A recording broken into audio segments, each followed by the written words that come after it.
Well, viewers, in the last 48 hours, so much has happened in the India-US partnership that it's hard to keep pace. On one end, Donald Trump is extending praises on India and Prime Minister Modi, and on the other end, there are efforts to squeeze New Delhi to bring it on the negotiating table. This time, there is an India-specific punitive measure that's been leveled by Donald Trump. And in fact, let me first take you through the flip-flops and then get you to the sweet talking that Donald Trump is trying to do in the hope that nobody is going to see through it. Let's get you some of the flip-flops that is actually done. Now, first and foremost, he's actually called Prime Minister Modi his friend. This is as part of the birthday greetings that Donald Trump had extended. He'd even termed him doing a fantastic job. Next up, India-US teams, trade teams held trade talks. The representatives met. This was not a trade talk per se, but leading up to it, a precursor to trade talks. Even that had actually been completely frozen. So this was a positive movement forward. Now look at the other flip-flop that has happened. Then it dubs and clubs India in the list of the drug transit countries. There are a bunch of countries that have been identified because the US wants to crack down on fentanyl, and India has actually been clubbed in that, along with Pakistan, China, Afghanistan and several others. The second flip-flop that Donald Trump has done is it has revoked the sanctions waiver for Chabahar port. This is an India-only measure, viewers, and that's why it's so important.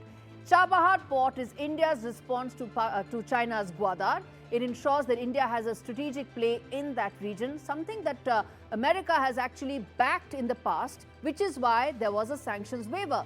That has now been revoked, an India-specific measure. Let's now play out what exactly Donald Trump said with regard to the India-US relationship, the sweet talk that he's doing, and then I come back and tell you the scenarios that he's actually facing, because all of this is going to hurt the American economy. First up, listen in to him. We come back and talk more.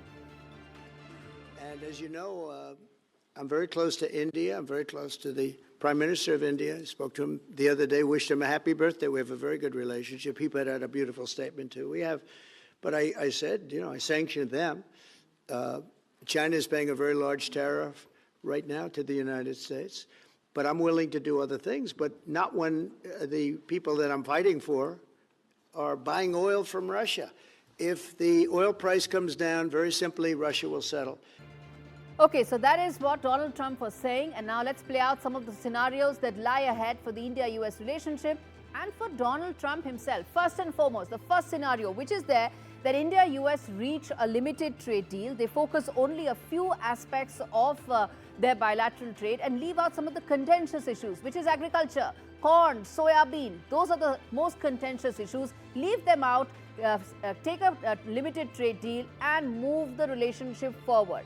The second scenario, Donald Trump pushes ahead for a full trade pact. He says that he's committed to his MAGA base and he's not going to move ahead till the time he puts agriculture at the center of those talks. And the moment that happens, the deal is unlikely to go any forward, simply because there are some deal breakers on both sides. India cannot allow complete access to American corn and American soya bean because it's completely on GM, and that means both sides harden their stance. And what does US do in return, Trump do in return? It continues to sanction India with regards to Russia war, thinking that that's the leverage it has. Again, something that's likely to backfire, because how long will you keep telling your MAGA base that you're not being able to get a trade deal?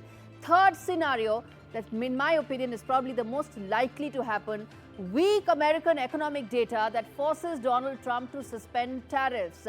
Fed chief has already said that there are going to be 2 more rate cuts. The job growth has actually been lower. Inflation is rising in the US. All of this is going to come back and bite the American public, and they're going to ask Donald Trump that you promised us the moon with those tariffs. Look what is happening.